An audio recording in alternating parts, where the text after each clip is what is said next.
Welcome to the first fresh episode of a new series, Engineering Documentaries. In this episode, we'll take a look over the general information and engineering aspects of the world's tallest statue, Statue of Unity. So let's get started. So the Statue of Unity is dedicatedly constructed to give a tribute to the Iron Man of India, Sardar Vallabhbhai Patel. So the future generations will proudly remember for his contribution to motherland. So before I going to start the technical explanation of the statue, I just want to give you the brief about Sardar Vallabhbhai Patel. So the Iron Man of India, Vallabhbhai Jhaveribhai Patel was born on 31st October 1875 and takes his last breath on 15 December 1950. He is popularly known as Sardar Patel. He was an Indian politician and he also served as the first Deputy Prime Minister of India. He was an Indian barrister, a senior leader of Indian National Congress and a founding father of Republic of India who played a leading role in country's struggle for independence and guided its integration into united independent nation. Without his contribution, India would never be united as a one nation. The Statue of Unity, the world's tallest statue, which is approximately 182 meters in height, was dedicated to him on 31st October 2018. Now we'll see about the story behind the name, height and the location of statue. Let's first see about the story behind the name of statue. So Sardar Patel was highly respected for his leadership in uniting 562 princely states of India with a major part of former British Raj to form a single union of India, so that his statue has a name decided as Statue of Unity. And about height is that Sardar Patel was born in Nadiyad, which was a part of Bombay state at that time, and today it is now a city in Gujarat. And in Gujarat there are total 182 Democratic Assembly constituencies, so that the height of statue was fixed as 182 meters. Now we'll see about the location of statue. So the location of statue is at 3.5 kilometers from the Sardar Sarovar Dam on the river Narmada in Kevadia colony, which is 100 kilometers from the southeast of the city Vadodara and 150 kilometers from Surat in the state of Gujarat. So here you can see the exact location of the statue on the map of Gujarat and map of India. And the story behind finalizing the location is after the intention to bring the reality of statue. The big question was that what should be the ideal location for the construction of statue, and finally the Sadhu Bet was chosen for it. There are many reasons for choosing this place. Firstly, Narmada River, which is known as the lifeline of the Gujarat, because it provides the water to 10,000 villages and 150 towns, which is approximately 14 million plus people of Gujarat. Secondly, it was Sardar Patel's dream to build a dam on a Narmada River. And thirdly, it helps to develop the tribal regions of Gujarat, and with these the project location is finalized. So this is the site before the construction of Statue of Unity. Artist Ram V. Sutar was hired, who is the awardee of Padma Shri and Padma Bhushan for his work in the field of art. His work brings the life to the statue that he works upon. He creates the sculpture of varying sizes by holding every minute details again and again, because the final look of the statue is made by shifting through 1,000 photographs of Sardar Patel. After that, latest 3D scanning techniques and computer-controlled production is used to ensure the accurate reproduction of every minute detail for the bronze cladding of the statue. The key challenge of the structural design was to determine a structural system that could minimize large and undesirable movements inherent to the structure due to the shape and slenderness of the statue's core, as well as adequately resist loads due to gravity, wind and earthquake, while still allowing the legs and feet to be seen in the statue.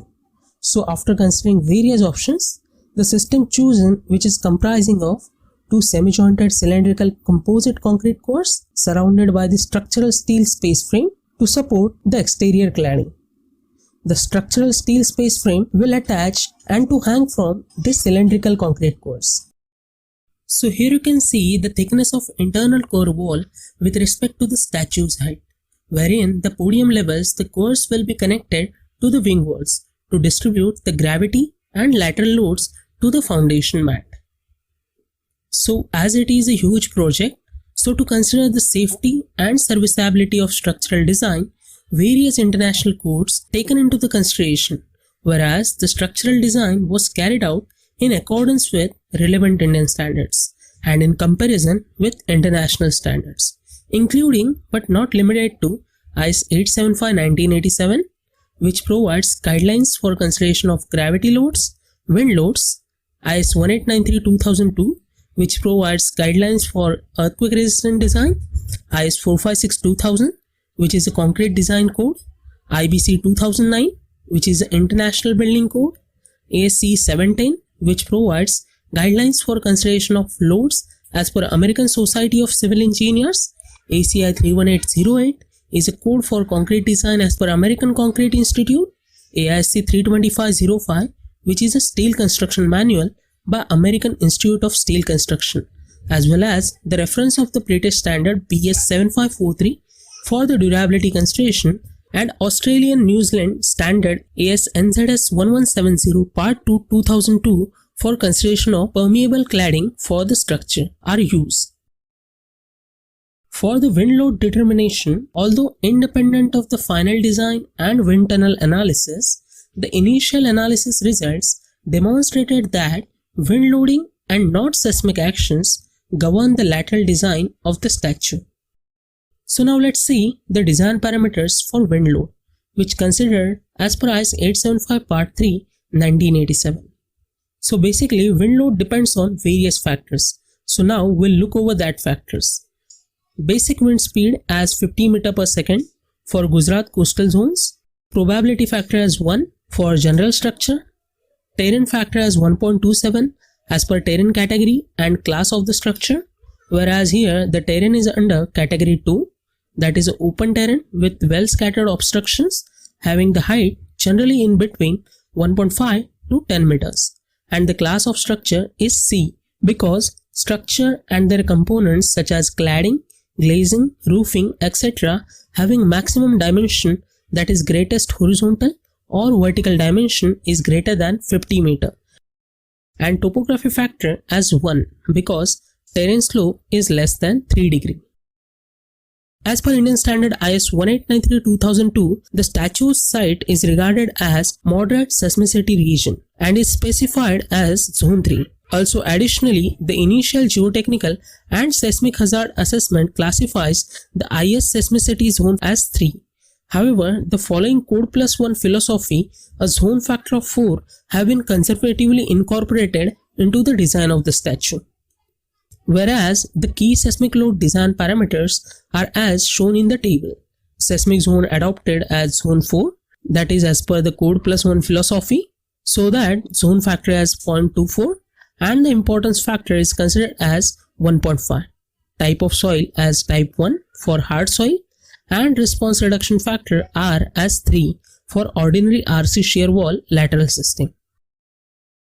Now let's see about the dynamic properties of the structure, that is for modal analysis. So the primary lateral load resisting system is two composite concrete cores. So whichever the way core moves, so will be the rest of the statue. The mode shapes and the dynamic periods roughly relate to those buildings of similar height, rationalized for the differences in mass. So here you can see the first three mode shapes and natural periods of the statue. Similar to the tall building, the first two mode shapes are predominantly in translation, with some degree of coupled secondary rotation, while the third mode is in torsion, whereas the secondary rotations in the first two modes are manifestations of irregular nature of the structure. Now, the interesting fact is, in the next 100 years, the Statue of Unity will change its color to green. Let me explain by the example of Statue of Liberty. The panels of the Statue of Liberty are made of copper. So over the time, by the weathering action, copper created a thin layer of copper carbonate called patina. although some people were worried that changing the color of statue means it was decaying. But patina actually protects the copper underneath from the corrosion. So here you can see the timeline with respect to the color of Statue of Liberty from its first initial 30 years. And here you can see the expected natural aging process for the Statue of Unity for the next 100 years. Sardar Patel was a leader of farmers, so as a part of Loha campaign, iron tools have been collected from the farmers across the India, with the intent of it being melted and converted into the rebar for the use of statue's foundation. Thus, the people, and in particular the farmers of India, will be the integral part of the statue structure. And the iron which is collected from the Loha campaign is used as a rebar for the mat foundation of the statue. Now let's see the overview of the construction of statue. Reinforced concrete cores support the primary and secondary steel trussing, and then bronze plates cover the entire structure. Statue has 200 tons suspended tune mast dampers to make structure stable enough to withstand violent wind or seismic activity. The basement of the statue has a big museum which showcases the life of Sardar Vallabhbhai Patel by 40,000 documents and 2,000 rare photographs. There is also the observation deck with a capacity of 200 people at the height of 153 meters from the river level. The construction of monument was completed in mid-October 2018, and the inaugural ceremony was held on 31st October 2018, which is presided over by the Prime Minister Narendra Modi. The statue has been described as a tribute to the Indian engineering skills and also the tribute to the great Sardar Vallabhbhai Patel. Sardar Patel dedicated his life to the motherland, and India would never be united without his understanding of the country's political situation. He was a simple, determined and a true servant of the nation, and this is how we remember the great Sardar Vallabhbhai Patel.